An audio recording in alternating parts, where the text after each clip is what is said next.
Сәлеметсіз бе? Бүгін біз ең оңай торт істейміз. Ол үшін бізге керек ұн, қант, май. Ең жеңіл крем жасаймыз. Бізге керек сгущенка, сары май. Осы тортқа қайнатпалы кремді жасауға болады. Оның видеосы біздің каналда бар. Май мен ұнды ұнтақтаймыз.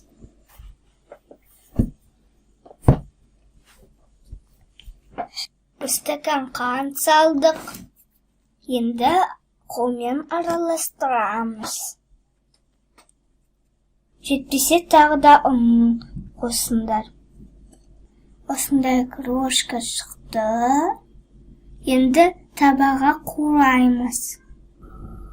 Осындай үлкен табаға крошкамызды саламыз. Артын саламыз. Қурамыз. Қасықпен араластырып, орташа отта қураймыз. Араластырай береміз. Асты күйіп кетпесін.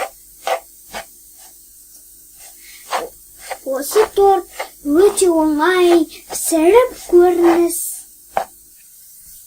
Осылай крошка сарғаю керек. Осылай қызарды енді отта сөндіреміз. Енді қалған крошкаларды қураймыз.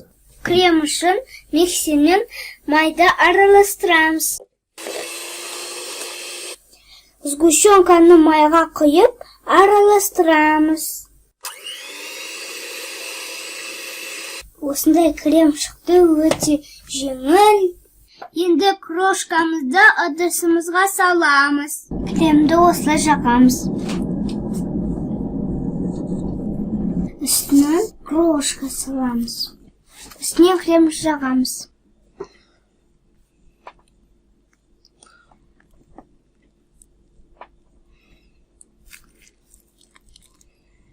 Осылай жинадық тортты, енді үстінен крем саламыз.